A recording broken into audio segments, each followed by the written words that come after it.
Alright, so good day mga ka-Yammers. So for today's video,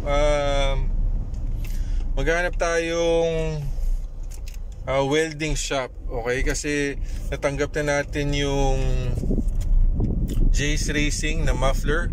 So dala-dala natin siya ngayon.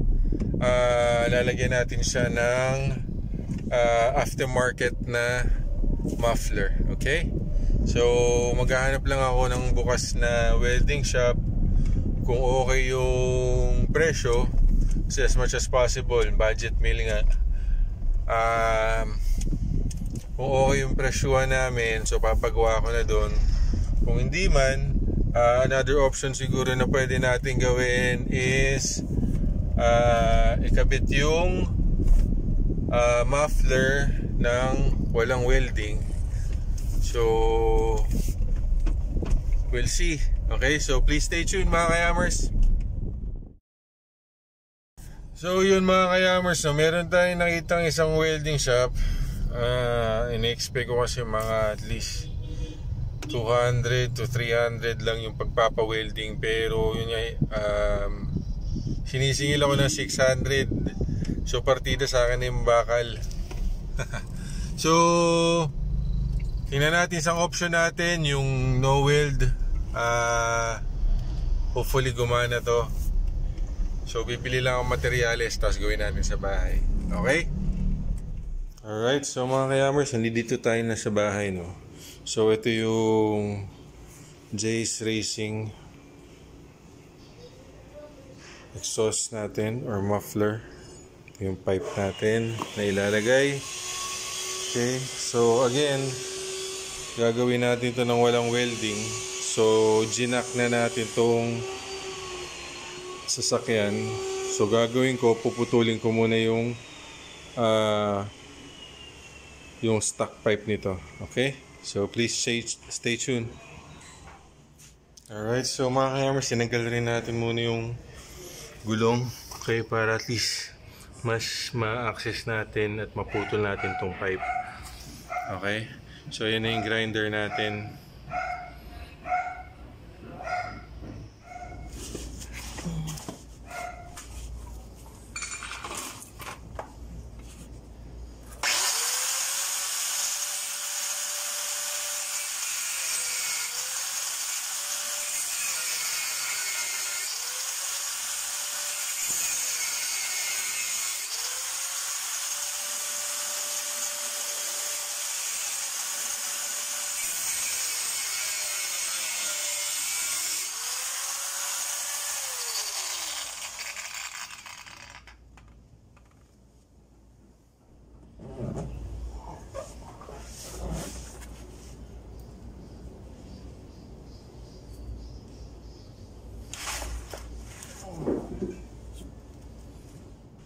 Alright, so mga ka-Yammers, ito hinugot natin yung part ng pipe natin or exhaust pipe dito sa ating Mobilio. Okay, so gagawin natin is mag-join tayo ng mga bakal or magkakabit-kabit tayo ng mga bakal. So meron ako dito mga bakal na hindi na ginagamit sa bahay, so yun yung gagamitin ko. Okay, ito yung piraso ng muffler dun sa ating Aerox 155 na hindi na natin ginagamit, tapos meron tayo dito nakitang pipe. So dudugtong natin yan dito sa ating muffler. Okay, and then lalagyan natin ng steel epoxy. Okay, again, no welding setup yung ginagawa natin ngayon. Alright, so please stay tuned mga ka-Yammers.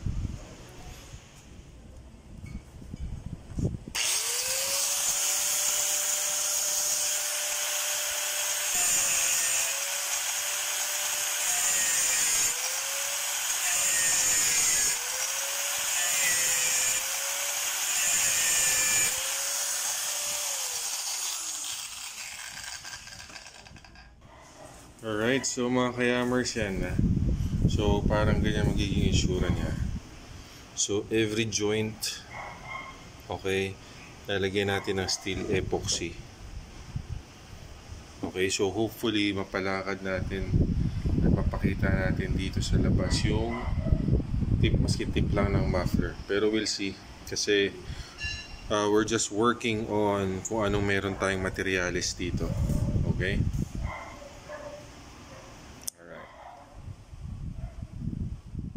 Okay, so mga ka-Yammers, ito yung gagamitin natin na steel epoxy. Okay, for mufflers. Alright, so lalagyan niya natin dito, pati dito. Okay? Okay, so yan mga ka-Yammers, no, nilagyan na natin ng steel epoxy. Okay, so antayin lang natin tumigas yan for 1 to 2 hours and then kabit na natin. Okay, let's see kung okay magiging resulta. Alright? Alright, so mga ka-Yammers, nandito tayo sa ilalim ng sasakyan, no? So, yan yung magiging picture niyan sa baba. Not sure kung nakikita nyo. Okay, so yun nga, medyo hindi umabot sa bumper banda, pero ayos lang yan.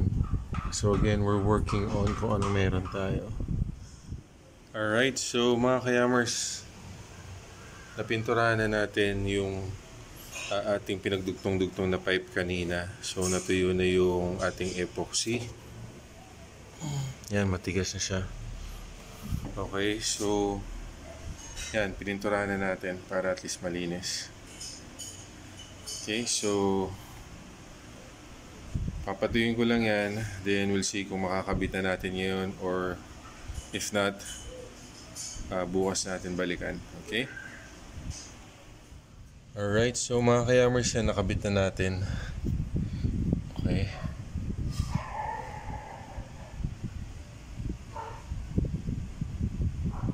Alright, so hindi siya napalabas pero ayos lang yan. Alright, so mga ka-Yammers, natapos na natin install yung ating no welding na muffler. So na-test drive na rin natin. Okay, papakita ko lang sa inyo. Okay, wait.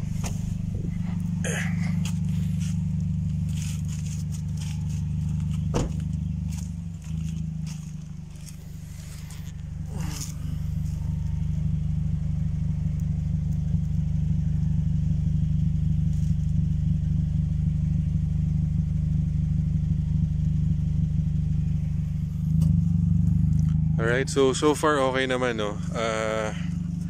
Pero yun, nasa sa inyo naman yung kung gusto nyo pa welding, okay, or hindi. Pero yun, we'll see kung gaano tatagal to. Pero sa akin parang napakatibay naman ng pagkakadikit natin ng mga bakal. Alright, so yun lang mga ka-Yammers, that's all for today. I hope you like the video. So please don't forget to share and subscribe. Thank you mga ka-Yammers, and peace out.